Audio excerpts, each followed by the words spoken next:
is what I would call like a short to medium length, and it's really good. The story is called If You Find a Door in Your House That Shouldn't Be There, Don't Open It. And the author is Spades Writes. So, without further ado, here we go. Roger disappeared without a trace. His car is still in the driveway. Not a single thing taken from the house. Mr. Whitaker said in a gruff voice. The weight of his words lingered in the air like a distant echo. My wife Alara and I had just moved into a new house in a quiet town, nestled in a new state far from the suffocating grip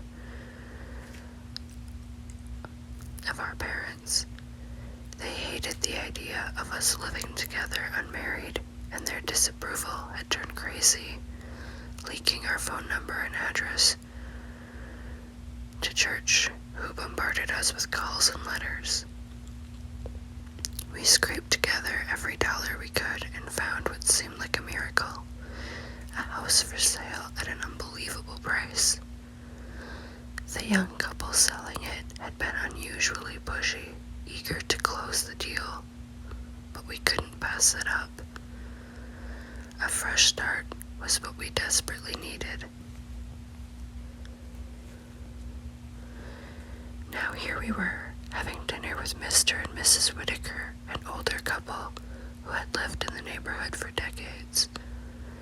They'd invited us over as a gesture of welcome, and we were glad to have someone familiar in this unfamiliar place. He was the owner before the young couple you bought from, Mr. Whitaker continued, swirling his wine. They got it cheap because the bank didn't know what to do with it.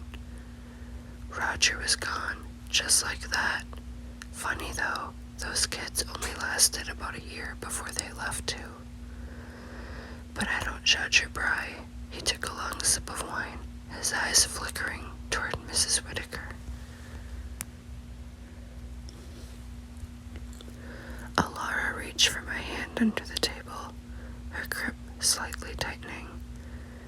Did they ever find out what happened to him? She asked. He shook his head slowly. Nah, it was just as if he stopped existing one day. The room felt heavier. Mrs. Whitaker, sensing our unease, spoke up with a soft smile. Oh, love, don't let him scare you. Roger was a strange man, but always kept to himself. It's a big world out there. He probably just went back to his hometown. Nothing ever happens here. It's a beautiful, quiet town. Their words stayed with us long after we left that evening, even as we thanked them for their hospitality. It was comforting to know someone nearby, but the story lingered in my mind. 3 months passed, and life felt easy, refreshing even. But then one evening, everything changed.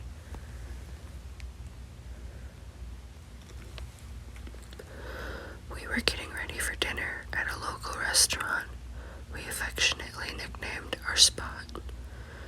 I was rifling through the clothes in the bedroom closet, searching for something decent to wear. And then I noticed it. A small faded blue door, no taller than 4 feet. The wood was worn, cracked, and the paint was peeling, to reveal darker, older layers beneath. My hands froze mid-motion. Alara, I called louder than I intended. Baby, come here. She appeared moments later, wrapping her arms around me from behind in a playful hug. What is it? Her words trailed off as she followed my gaze. What the hell? She whispered, stepping closer. We stood there in silence, staring at it. We had been living in this house for months. There was no way we could have missed this.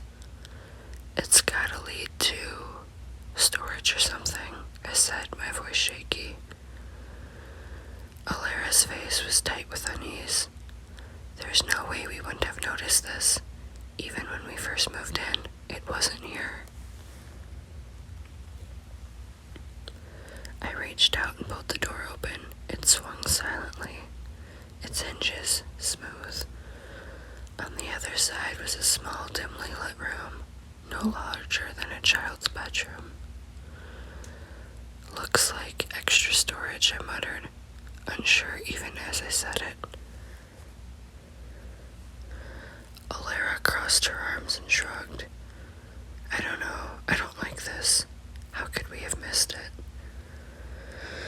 We didn't know what to make of it, but as the days passed, it became easier to ignore. The door was just there, a strange feature of the house we tried to dismiss. But a week later, everything changed again. Alara was at work. I was alone, tidying up the bedroom. I reached into the closet to hang up a shirt, and my hand froze in midair. The door was gone. Instead, the wall behind was smooth and beige, as if the door never existed. Where is it? I whispered to myself, knocking against the wall in disbelief. By the time Alara got home, I had turned to the only thing I could rely on, beer. Tough day, she teased, dropping her bag by the counter. You wouldn't believe me if I told you. I just have to show you. As I led her down the hall to our bedroom, her face softened and curiosity flickered in her expression. As we reached the middle of the hallway, we both froze. There it was again, the pale blue door, standing where it should have not been. We exchanged a look, a shared moment of disbelief. Without waiting, I pulled it open. This time, the door revealed a small study, an old wooden desk sat at the center. A single candle on top, casting flickering shadows. Holy, Alara began. Shit, I finished. We stood at the threshold, too curious to leave, despite our confusion. The room exuded an eerie beauty.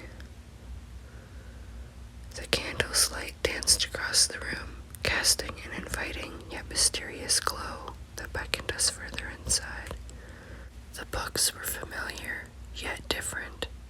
I pulled out a copy of The Return of the King, the final volume of Lord of the Rings, and flipped to the ending, eager to relive one of my favorite moments. But instead of Frodo's triumphant destruction of the ring, I found a dark twist. Sauron reclaiming it, plunging Middle-earth into eternal darkness. My breath caught in my throat. Alara, these endings, they're not right.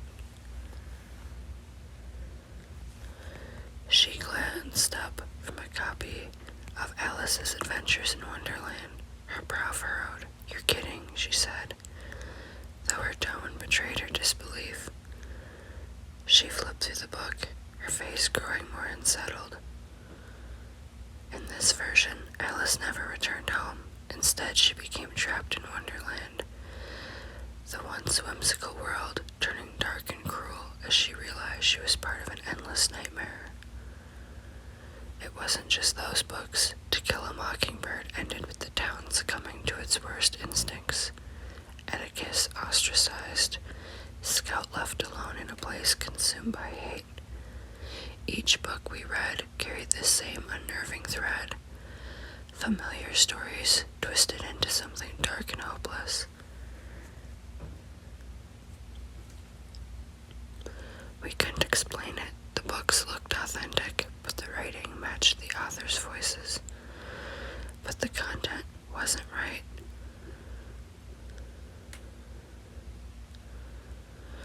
As days turned into weeks, the pale blue door became part of our lives. We'd visit the study often, reading the altered books. The strange strangeness of it all became our new normal until one day the house offered something new. While rummaging through the shelves in the study, I discovered a hidden panel behind the desk. Inside was an old withered book with no title or author. The book smelled of mildew and age. As I opened it, I found a collection of dark, grim fairy tales I had never heard of. One stood out, its words lingering in my mind like a faint echo. In a realm where reality's edges softly fray, a hidden sanctum veiled by twilight exists. Here the waters, clear as mirrors, do not reflect the heavens, but a void teeming with whispering stars. Light and darkness perform a deliberate ballet of shadows, revealing and obscuring truths.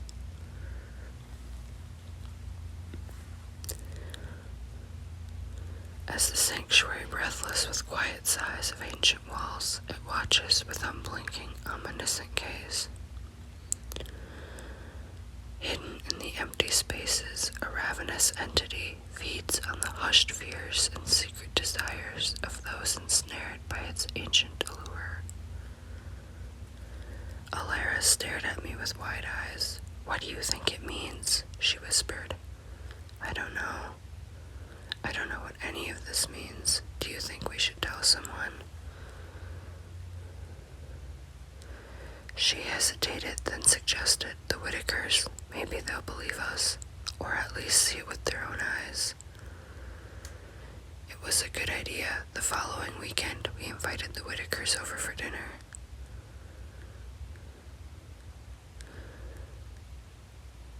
After a pleasant meal, we gave them a tour of the house, steering them toward the hallway where the door was. Alara and I exchanged a nervous glance as we approached, but when we turned the corner, we froze. The door wasn't there.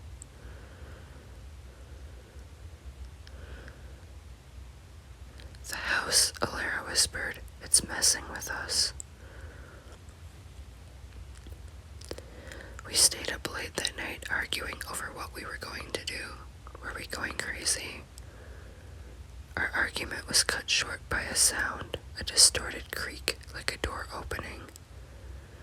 It echoed faintly from the living room.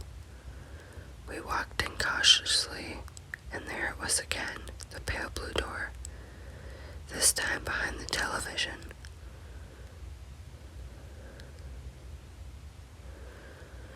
I gripped the handle and pulled it open. It led to a dark observatory, a room unlike anything I had ever seen.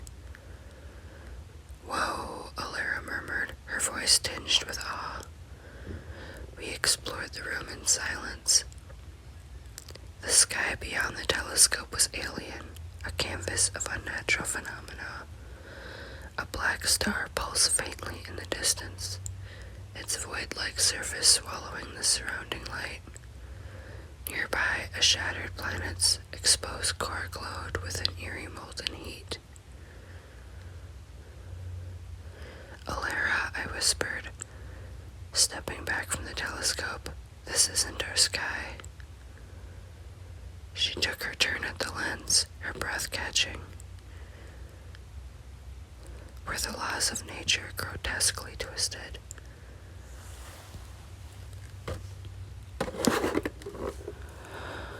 One night, while lying awake, the distorted creak of the door returned.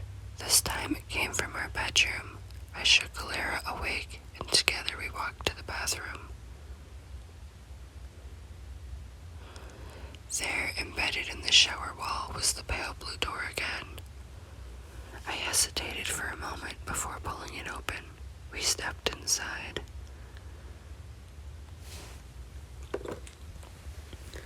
The room was dimly lit, with a soft white glow, emanating from nowhere and everywhere all at once. Large mirrors lined the walls on every side. At first, they were normal reflections of ourselves, moving through the space, but then they started to change. Some mirrors stretched tall and thin, while others were jagged and cracked. Another displayed me smiling faintly, only I wasn't smiling. "Alara," I said nervously, my eyes darting to her reflection, but she wasn't beside me in the glass. I turned quickly, relieved to see her there, but she was frozen, staring into a mirror. "Finn," she said softly, "you're not in this one." The longer we walked, the more surreal it became. There, a cracked mirror lay under a flickering light, casting an unevening, stuttering glow. My own reflection was pressing its face against the mirror, sobbing uncontrollably. "You've got to help us," it sobbed. Its voice muffled, yet unmistakably my own. "Alara, are you seeing this?" I said. When she didn't respond, I turned to her. "We're trapped in here," her reflection whispered. "It won't let us out." That's when the lights began to go out one by one, starting from the far end of the hallway.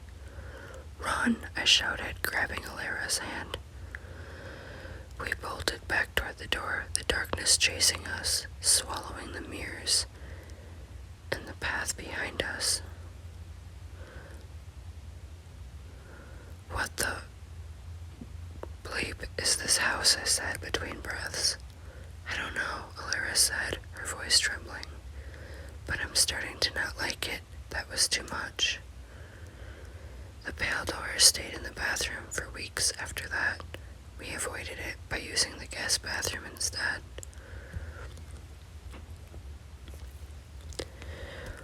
One day, as I was hanging up clothes in her bedroom closet, I froze. There it was again. "What do you think it leads to this time?" I asked. "Are you serious?" she replied. "It could be anything. A twisted garden, another world. Who knows?" "Should we open it?" I asked. Alara bit her lip. "Maybe just a peek," she said finally. I nodded and pulled the door open. It swung silently, as it always did. The room beyond was eerily reminiscent of the first room we had found.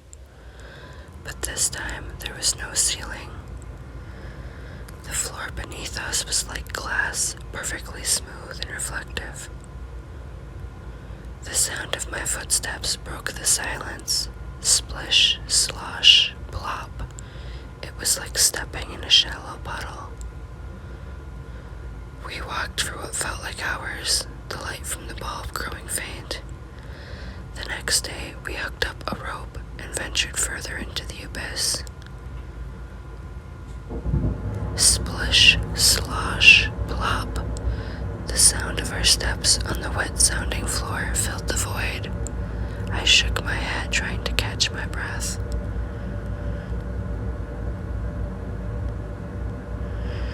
My heart stopped. The light spilling from the doorway was dimming, shrinking until it vanished completely. The sound of the door closing echoed like a gunshot in the silent expanse, leaving my ears ringing. I froze, paralyzed by fear. Then, without warning, the bulb shattered. Glass sprayed across the floor. My flashlight flickered once before dying. Behind us came a sound. It moved slowly, wetly, like something dragging itself through thick, vicious mud. The squelch of movement sent a chill up my spine. Squelch, slosh, plop. Something massive had dropped into the water. "Alara, run!" I screamed, grabbing her hand. The air behind us grew warmer and more stifling. A sign that something was rapidly closing the distance. We ran, following the rope the best we could. The splashing grew erratic and violent as whatever it was gained on us. "Jesus Christ, keep going, Alara," I screamed, my throat raw. The rope snapped, leaving us directionless. Then finally, we We slammed into the door, we pushed it open, and spilled into the closet. I threw my body weight against the door, desperate to close it, but it wouldn't budge. Something on the other side was pushing back. A sharp, searing pain shot through my shoulder as its claws tore into me.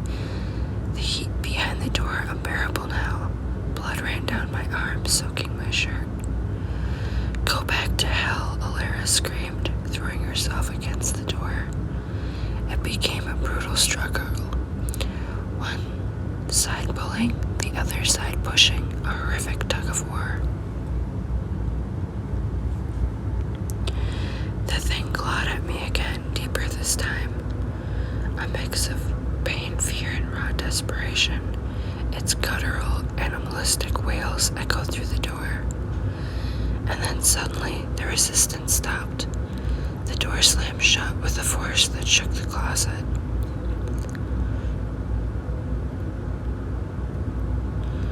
We collapsed onto the floor, gasping for air. The silence was deafening, then broken by a loud bang. Whatever it was still there, throwing itself against the wood, trying to break through. "Alara, let's go," I said, clutching my shoulder. She helped me to my feet and we exited the house. That was the last night we ever spent there. We tried everything. We reported a break-in to the police, but when they inspected the house, the door was gone. There was no evidence, no explanation. We stayed with the Whitakers for a few nights, then cheap motels, then sometimes even in our car. The thought of burning the house crossed our mind more than once, but something stopped us, maybe fear or guilt.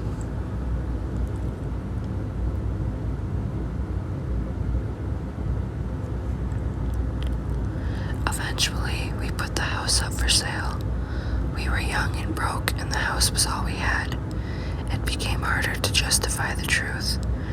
We told the realtor we were relocating, and it was too much of a house for us. When the offer came, a young couple with a little girl, no older than 6, we accepted. As we emptied the house, the door appeared less and less. The banging and faint knocking all stopped as we backed. But even as we drove away, I couldn't shake the feeling that it was watching us go. That was years ago. Alara doesn't talk about it anymore, but it never left me. I've carried the weight of what we did and left behind. A few months ago, I looked up the address on Google Earth. The house is still standing. In the street view image, there's a family unloading boxes. A man and woman smiling with 2 kids playing in the yard. If you ever stumble upon a door that seems out of place, a door that leads to realms beyond the grasp of your understanding, don't open it. Some doors are not meant to be opened. I hope you guys enjoyed that story. I personally thought it was really, really good. I definitely gave it an upvote on Reddit. I thought that author did a great job at painting a picture, really having you on the edge of your seat. I have to say, I think they did a better job than most professional authors I've read. It was amazing. So I hope to find more by them. They were really good. I hope you guys enjoyed this story like I did. Be sure to give the video a like and follow or subscribe. And as always, keep on creeping. I will see you back here next Sunday with another spooky Storytime Sundays ASMR.